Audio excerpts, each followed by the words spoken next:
Bismillah ya Rahman ya Rahim. Bismillah ya Rahman ya Rahim.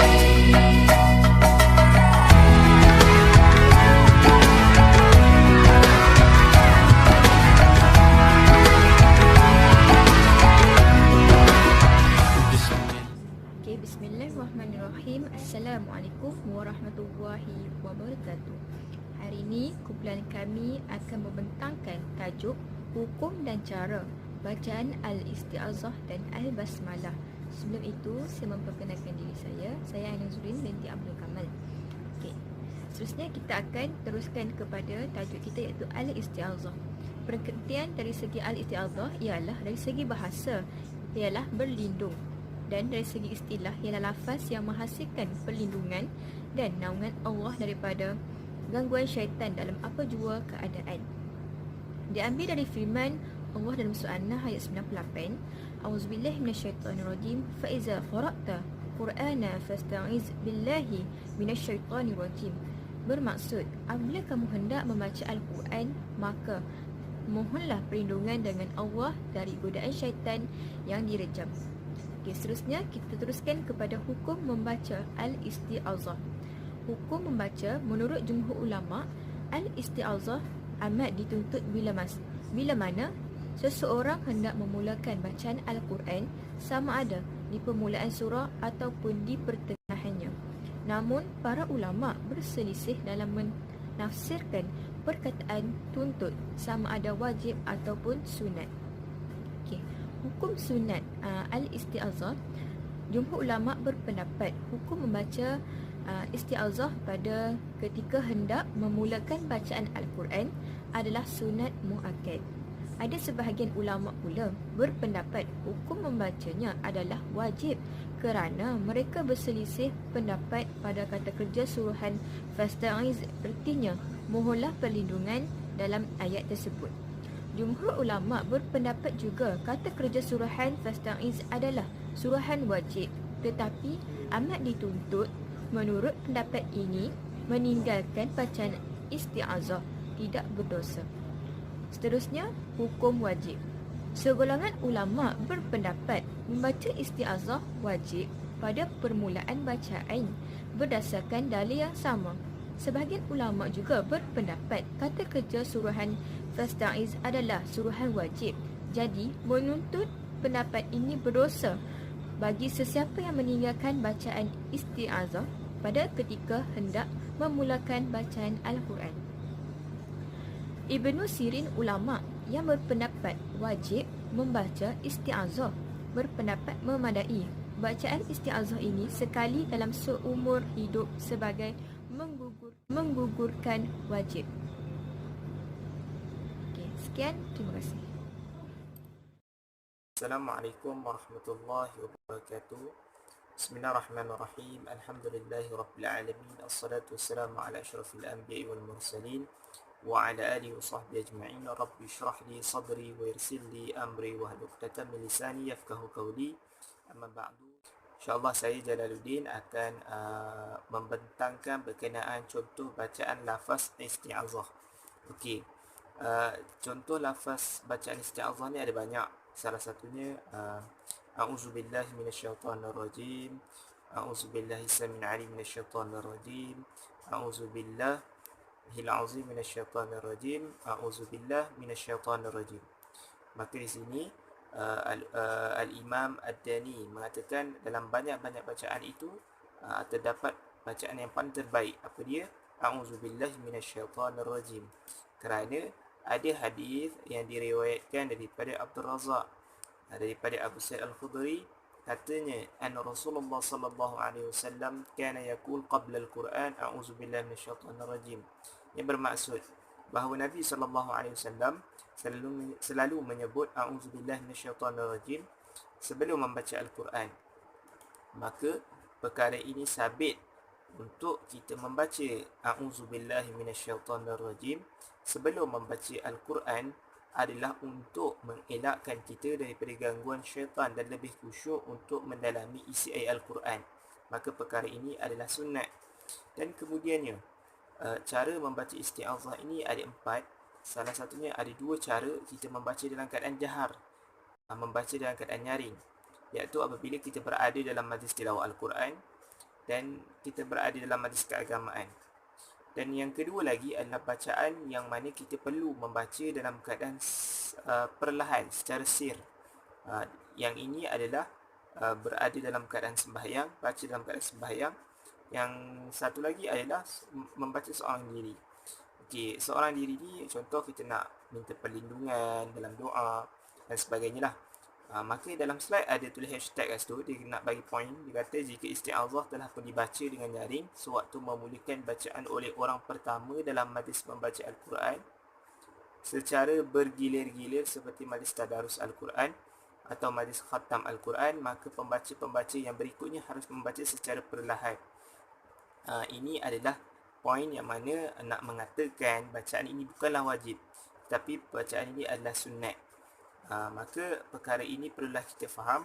Isti'azah ini adalah mengelakkan kita daripada gangguan syaitan supaya kita membaca dalam keadaan khusyuk dan keadaan faham isi ayat Al-Quran tu untuk bertadabbur. Dan kemudiannya dalam isti'azah ni ada perkara yang perlu kita ulang bacaannya, ada yang tak perlu untuk kita ulang. Maksudnya perkara yang perlu untuk kita ulang adalah perkara yang tidak kita jangkau benda tu berlaku pada kita. Contoh, kita batuk, kita bersin. Maka perkara itu adalah perkara yang kita tak boleh kawal. Dia datang pun secara tiba-tiba. Maka di sini kita tidak perlu untuk mengulangi bacaan isti'azah. Tapi kalau perkara yang perlu kita ulang adalah kita minum, kita bagi salam kat siapa-siapa, maka perkara ini dituntut untuk kita mengulangi balik bacaan isti'azah kita. Macam itulah maksud dia lebih kurang. InsyaAllah itu saja pembentangan saya. InsyaAllah akan sambung kawan saya yang lain. Sekian, wabillahi taufiq hidayah, wallahu a'lam. Assalamualaikum warahmatullahi ta'ala wabarakatuh. Nama saya Muhammad Ashraf bin Zulkifli. Silap nama ayah saya lupa. Azim, berdosa okey. Nombor kad matrik D17310404. Okey, hari ni saya nak bentangkan tentang tajuk isti'azah dan basmalah. Okey. Slide saya. Okey, teruskan Cara membaca isti'azah dengan basmalah dan awal surah. Okey, terdapat 4 cara baca isti'azah dengan basmalah. Terdapat 4 cara. Cara yang pertama, berhenti pada isti'azah dan basmalah. Cara yang kedua, berhenti pada isti'azah dan menyambung basmalah dengan awal surah. Cara yang ketiga, menyambung isti'azah dengan basmalah sahaja, kemudian dengan nafas baru memulakan bacaan awal surah. Dan yang keempat, menyambung ketiga-tiga sekaligus dengan satu nafas sahaja. Macam mana itu? Kita tengok. Okey, macam mana itu saya akan terangkan. Baiklah. Okey. Contoh bacaan. Saya bagi surah Al-Falaq. Okey. Kalau cara pertama tadi kita bagi berhenti di akhir isti'azah dan akhir basmalah. Okey, cara bacaan ni macam ni. A'udzu billahi minasyaitonir rajim. Bismillahirrahmanirrahim. Qul a'udzu birabbil falaq. Itu cara yang pertama, berhenti di akhir isti'azah dan akhir basmalah. Okey, yang kedua, cara baca yang kedua, berhenti di akhir isti'azah dan menyambung basmalah dengan awal surah atau ayat yang akan dibaca. Okay, cara bacaan ni macam ni. A'udzu billahi minasyaitonir rajim. Bismillahirrahmanirrahim. Qul a'udzu birabbil falaq. Itu cara baca yang kedua. Berhenti di akhir isti'azah dan menyambung basmalah dengan awal surah. Lepas tu dia straight, dicampur je, tak berhenti. Okey. Cara bacaan yang ketiga, menyambung isti'azah dan basmalah lalu berhenti di akhir basmalah. Cara bacaan ni macam ni. A'udzu billahi minasyaitonir rajim. Sekali lagi. A'udzu billahi minasyaitonir rajim. Bismillahirrahmanirrahim. Qul a'udzu birabbil falaq. Sekali lagi. A'udzu billahi minasyaitonir rajim. Bismillahirrahmanirrahim. Qul a'udzu birabbil falaq. Itu cara bacaan yang ketiga. Maaf tersilap tadi. Okey. Cara bacaan yang terakhir sekali menyambung isti'azah, basmalah dan awal surah atau ayat-ayat yang akan dibaca. Disambung ni tak berhenti. Okey, cara baca ni macam ni. A'udzu billahi minasyaitonir rajim. Bismillahirrahmanirrahim. Qul a'udzu birabbil falaq. Satu nafas saja, straight dia. Itu cara. Okey, contoh 4 saya tunjukkan tadi. Okey. Yang seterusnya, okey. Dalam kumpulan saya akan present. Okey. Kumpulan saya akan present yang pertama pengertian basmalah, isti'azah semua tu. Yang kedua hukum membaca. Yang ketiga contoh lafaz basmalah. Yang keempat cara membaca basmalah di antara dua surah. Dan yang terakhir sekali basmalah antara surah Al-Anfal dengan surah Taubah contohlah. Okey. Seterusnya ni macam rangka apa yang kita akan belajar. Okey. Okey, saya akan terangkan pengertian basmalah. Okey, definisi bismillah ni sebuah perkataan Arab yang digunakan sebagai nama pengumpulan pada keseluruhan fasa Islam secara berulangan. Kan bismillah ni banyak kita guna kehidupan kan? Betul tak? Dimulakan dengan bismillah, diakhiri dengan alhamdulillah. Itulah contoh dia. Okey. Lepas tu frasa ini merupakan ayat pertama pada surah atau bab dalam Al-Quran. Mana-mana pun akan ada basmalah kecuali ada terdapat beberapa surah, contohnya surah Taubah tadi. Okey. Dan digunakan dalam berbilang konteks oleh umat muslim. Ia disebut beberapa kali dalam solat, sering dijadikan frasa muqaddimah dalam segala urusan rasmi bagi beberapa negara Islam. Macam saya yang tadi sekali lagi, dimulakan dengan bismillah, diakhiri dengan alhamdulillah. Itu contohnya lah. Itu lagu dah. Nanti lah kemudian. Okay. Kemudian kita ambil firman Allah Subhanahu Wa Taala dalam surah Al-Naml ayat ke-30. A'udzu billahi minasyaitonir rajim. Innahu min Sulaimana wa innahu bismillahirrahmanirrahim. Maksudnya, sesungguhnya surat itu dari Nabi Sulaiman dan kandungannya seperti berikut dengan nama Allah yang Maha Pemurah lagi Maha Penyayang. Kat situlah konteks yang bermulanya bismillah tersebut. Okey, seterusnya kita pergi ke slide seterusnya. Bismillahirrahmanirrahim. Assalamualaikum warahmatullahi wabarakatuh. Nama saya Nur Amanina binti Samring. Hari ini saya akan membentangkan mengenai hukum membaca Al-Basmalah. Para ulama dah bersependapat bahawa hukum membaca Al-Basmalah dibahagikan kepada 3. Yang pertama adalah wajib. Wajib ni adalah bagi surah Al-Fatihah kerana Al-Basmalah merupakan ayat daripada surah Al-Fatihah. Yang di sini apabila membaca Al-Fatihah yang dimulai dengan Al-Basmalah, hukum dia adalah wajib. Hukum yang kedua adalah sunat. Sunat adalah bagi mana-mana surah yang terletak pada awalnya Al-Basmalah. Maka memudahkan bacaan dengan Al-Basmalah di pertengahan surah ataupun mana-mana bahagian ayat di dalam Al-Quran sesudah awal surah, hukum dia adalah sunat. Hukum yang ketiga adalah tidak harus. Tidak harus adalah bagi surah At-Taubah kerana At-Taubah tidak terletak ataupun tidak tertulis pada awal surahnya Al-Basmalah. Kerana At-Taubah ini merupakan surah sambungan daripada surah Al-Anfal. Okey, maka di sini mana-mana surah yang tidak dimulai dengan Al-Basmalah, ia merupakan surah yang diturunkan ketika peperangan. Jadi surah At-Taubah ini diturunkan ketika peperangan Tabuk. Hukum sunat membaca basmalah berdasarkan dalil Nabi Muhammad sallallahu alaihi wasallam. Qala Rasulullah sallallahu alaihi wasallam, kullu amrin zi malin la yubda'u fihi bi bismillahirrahmanirrahim wa huwa aqta. Rawahu Abu Dawud, yang membawa maksud setiap perkara yang tidak dimulai dengan bismillahirrahmanirrahim maka terputus, iaitu terputus keberkatannya. Maka di sini memulakan sesuatu haruslah dimulai dengan bismillahirrahmanirrahim supaya mendapat keberkatan. Contoh membaca al-basmalah adalah Bismillahirrahmanirrahim yang membawa maksud dengan nama Allah yang Maha Pemurah lagi Maha Penyayang. Sekian sahaja daripada saya. Sekian, terima kasih. Okey, bismillahirrahmanirrahim. Assalamualaikum warahmatullahi taala wabarakatuh. Nama saya Ahla binti Abdul Malik. Okey, saya akan menyambung pembentangan di bawah tajuk cara membaca basmalah di antara dua surah.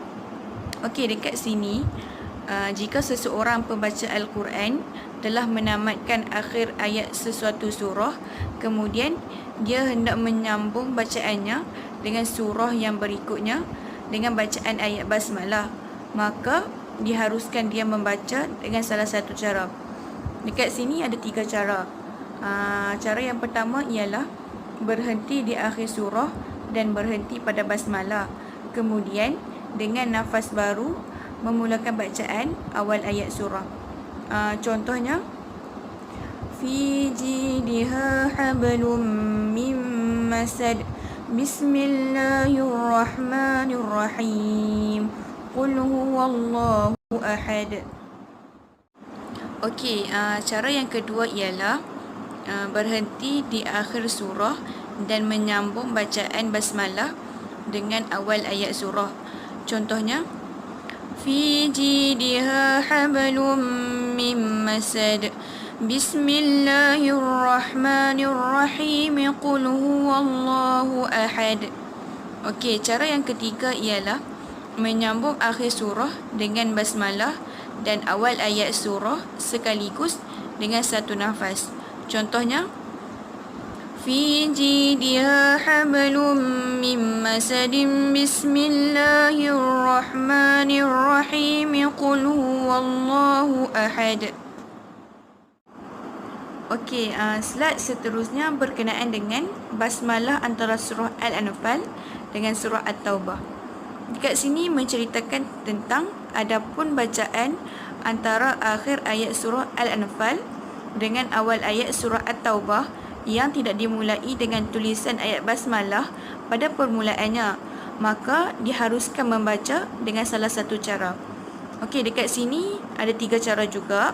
Cara yang pertama ialah berhenti di akhir surah Al-Anfal, kemudian menyambung bacaan dengan awal ayat surah At-Taubah.